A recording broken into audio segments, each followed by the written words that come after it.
Bismillahirrahmanirrahim. Assalamualaikum warahmatullahi wabarakatuh. Teman-teman sekalian, hari ini saya mau bicara tentang kurban. Di dalam Al-Quran, Allah Subhanahu wa Ta'ala berfirman, "Qul inna sholati wa nusuki wa mahyaya wa mamati lillahi rabbil alamin." Katakanlah, sesungguhnya salatku, kurbanku atau pengorbananku, kemudian hidupku dan matiku hanyalah untuk Allah, Rabbnya alam semesta. Kemudian di dalam surat yang lain Allah berfirman, "Fasholli li rabbika wanhar." Maka solatlah untuk Tuhanmu dan berkurbanlah. Pertanyaannya, kenapa di dalam dua ayat ini Allah Subhanahu wa Ta'ala menggandengkan antara ibadah solat dengan ibadah kurban? Ini menjadi sebuah dalil dan juga sebuah bukti bahwa kurban itu memiliki kedudukan yang sangat istimewa dalam syariat Islam. Pertama, ulama bersepakat bahwa ibadah yang dilakukan dengan harta yang paling baik itu adalah menyembelih hewan kurban. Sebagaimana ibadah yang dilakukan dengan fisik paling baik itu adalah ibadah sholat. Jadi kurban dan sholat ini sama-sama ibadah terbaik tapi dengan versi yang berbeda. Kalau kurban versinya ibadah harta, kalau sholat adalah versi ibadah fisik. Tetapi Allah SWT di dalam dua ayat ini menggabungkan dua ibadah ini dengan kalimat inna sholati wa nusuki, sesungguhnya sholatku dan kurbanku. Fasholli li rabbika wanhar, sholatlah untuk Tuhanmu dan juga berkurbanlah. Ini fadilah atau keutamaan pertama dari menyembelih hewan kurban. Yang kedua, sedekah yang paling istimewa di sisi Allah itu adalah menyembelih hewan kurban.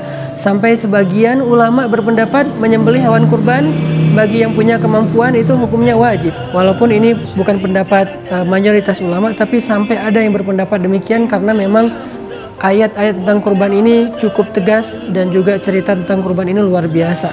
Rasulullah SAW sendiri juga sangat menganjurkan kita untuk berkurban karena memang pengorbanan ini bukan hanya ibadah yang dilakukan oleh umat Islam atau umat Rasulullah SAW, tapi juga sudah dilakukan dari zaman Nabi Adam. Sebagaimana sholat, sebagaimana ibadah haji itu adalah ibadah-ibadah yang usianya tua sekali di antara para anbiya, maka ibadah hewan kurban juga ibadah yang cukup panjang sejarahnya, bahkan dimulai dari sejak zaman Nabi Adam alaihissalam. Sehingga saya mengajak teman-teman semuanya, tahun ini yuk kita jalankan salah satu di antara syariat agama Islam, salah satu di antara perintah Allah Subhanahu wa Ta'ala. Kalau kita merasa bahwa selama ini kita punya uang untuk hanya membeli tas, punya uang sekedar membeli celana, membeli baju, yang itu bukan kebutuhan primer kita, kecuali hanya lebih ke entertain atau lebih ke fashion dan style, lifestyle kita, harusnya kita sedikit lebih sungguh-sungguh untuk ngebela-belain biar bisa kurban. Karena kata ulama, kurban itu adalah sedekah yang paling afdol, sedekah yang paling istimewa. Dan buat teman-teman yang pengen berkurban tahun ini, kita punya program di Pemuda Hijrah, Kurban Tebar Senyum. Artinya dengan hewan kurban ini kita nanti insya Allah akan menyalurkannya, mendistribusikannya kepada teman-teman yang jadi binaan dakwah kita, baik dari komunitas maupun secara personal.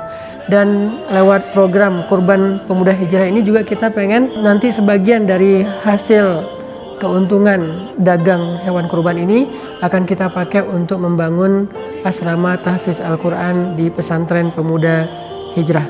Terus buat teman-teman juga yang tahu mungkin tentang program ini, mungkin sebagiannya udah realize juga bahwa program ini bekerja sama dengan rumah yatim, yang artinya banyak dari kebaikan kurban ini insya Allah juga akan dipakai buat membahagiakan adik-adik kita, anak-anak kita yang ada di dalam binaan rumah yatim.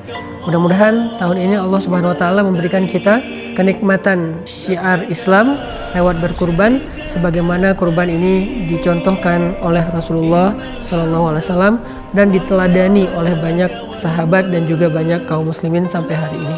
Barakallahu fikum.